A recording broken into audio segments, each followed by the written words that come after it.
అదే అర్చన చేసిన కాసేపు ఇక మిగతా విషయాలను మర్చిపోయి పరమేశ్వరుడు తప్ప మరొకటి కనబడకుండా ఉంటే అటువంటి వాడికి తక్షణం ఆ పూజా ఫలితం లభిస్తుంది. అందుకని ఇంద్రియ నిగ్రహంతో మనస్సుని లగ్నం చేసి ఏ అర్చనైనా చెయ్యాలి. నాకు విద్య కావాలి, నేను అనుకున్న విద్యని పొందాలి. ఎంఏ అంటే ఎంఏ చదవాలి. ఇప్పుడు ఎంఏకి అసలు విలువ లేదు కాబట్టి ఎంటెక్ చెయ్యాలి, లేదా ఇంకా పైన ఏదో పోస్ట్ గ్రాడ్యుయేషన్ చెయ్యాలి.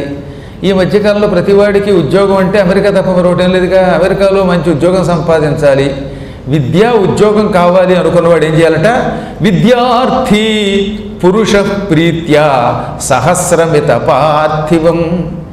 మట్టితో చిన్న చిన్న లింగాలు 1000 చేసి 1000 లింగాలని విద్యార్థుల చేత అర్చన చేయిస్తే, అభిషేకం చేయిస్తే విద్యార్థి అనుకున్న విద్య పొందుతాడు. వాడు అనుకున్న దాంట్లో గ్యారంటీగా విజయం పొందుతాడు.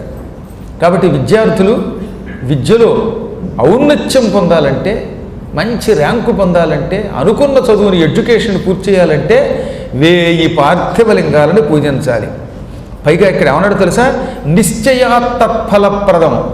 1000 లింగాలని భక్తితో కుర్రవాడి చేత పూజ చేయించండి, ఫలితం వచ్చి తీరుతుందన్నాడు. చెప్పింది వేదవ్యాసుడు అంతటి వాడు కాబట్టి అవి తీరుతుంది. మాకు విద్య ఎందుకండి, ధనం చాలు బావోయ్ అనుకున్నవాడు ఏం చేయాలట?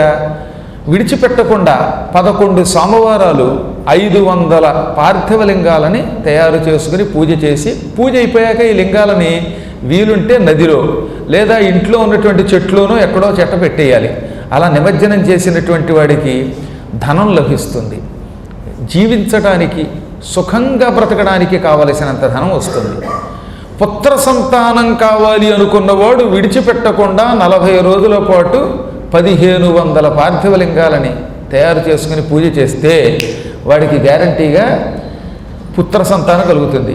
ఓ పళ్ళెంలో, ఓ చక్కని పళ్ళెంలో 1500 లింగాలు పెట్టుకుని అవి కరిగిపోతున్నా పట్టించుకోకుండా ఈ 40 రోజులు రోజు యథాశక్తిగా పూజించాలట. కొద్ది కొద్దిగా అభిషేకం చేయాలట.